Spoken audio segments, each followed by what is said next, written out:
The original team behind Miss Saigon, which you've mentioned, Alan Boublil and Claude Michel Schoenberg, had famously created Les Misérables, often called the world's favorite musical, a decade earlier. Tell me about your history with that show.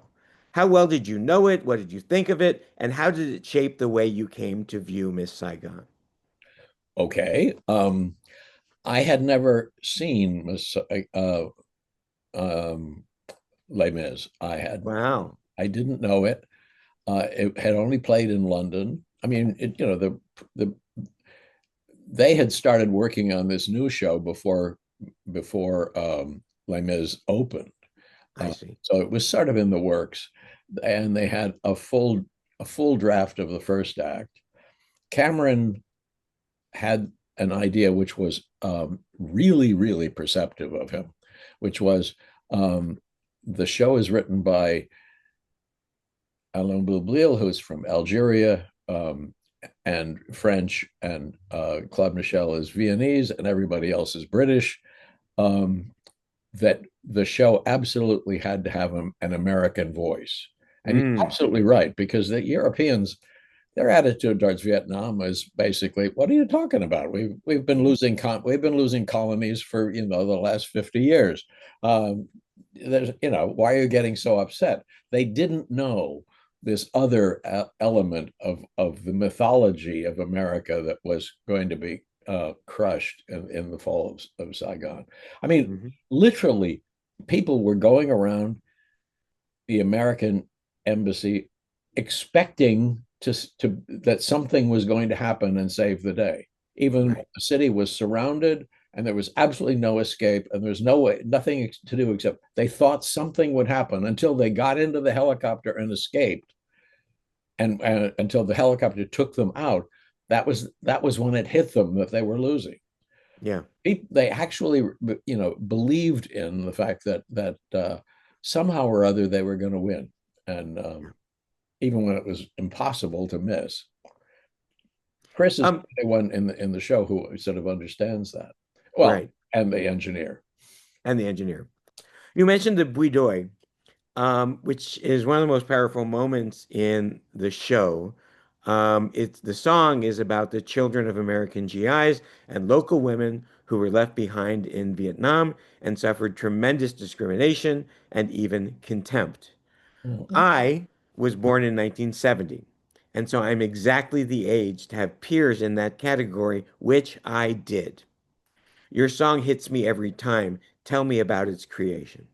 Well, um,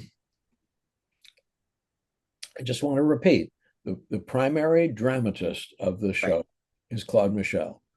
The idea that there was going to be a song about this issue, um, came up in the structure of the in the structuring of the show, because the Bui Doi, the search for this child, and saving this child from being you know put into a camp and taken away from his mother, and all of those things that happen. Saving the child is the plot of the second act. Right. Um, um, and so it was really important that the audience know how brutal it was. I think until the show opened, nobody ever thought about the fact that all these American soldiers were there with all these Vietnamese women, and whether they were complicit or they were raped or whatever, there were enormous amounts of babies that came into the world, and some of them were black, and some of them were dark skinned, some of them had features that were clearly not Vietnamese. The Vietnamese have a rather distinctive look about them, and these were different. um, some were blonde, some were so it also allowed us to actually have a film that showed some of these kids, Right. and so that your heart could break from. You have to understand how important it was.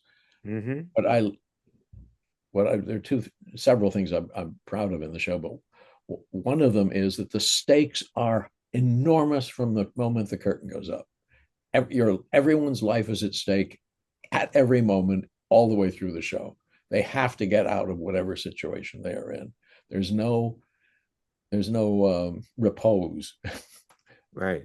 you know, and the urgency of finding the child.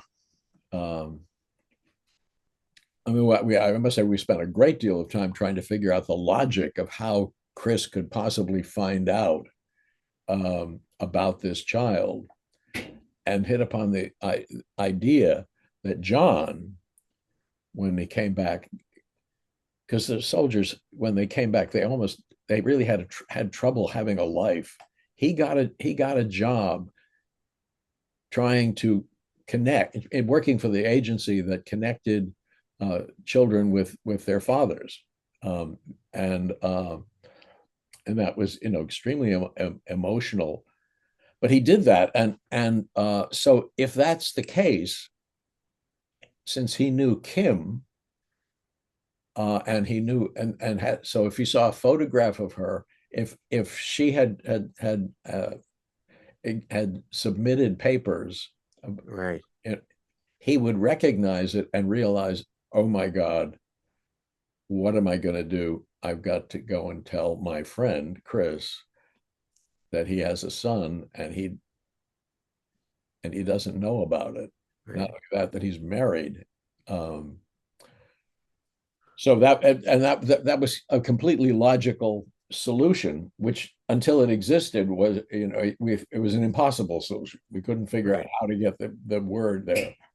But giving him a job in that embassy also allowed him to travel around the country and have fundraisers for Right. these children, which is what this event is. He comes to Atlanta, which is where they're from, and does his speech, and in the course of which,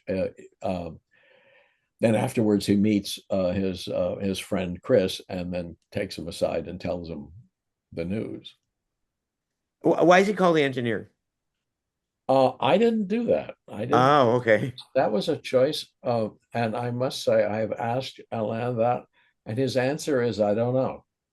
Really? Um, it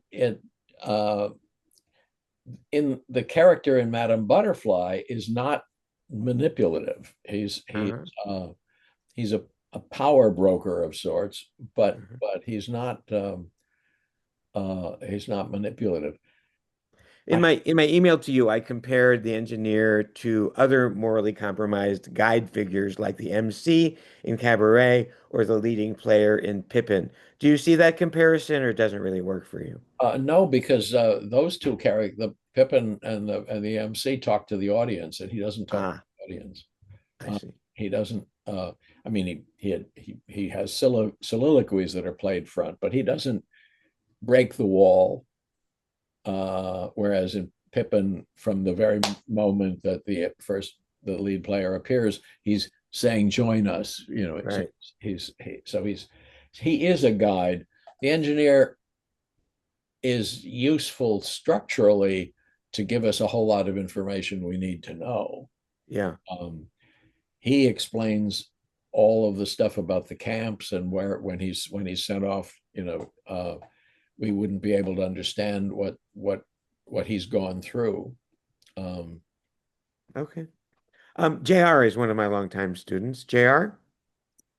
This is actually more a comment than a question. I listen to musicals all the time when I'm driving.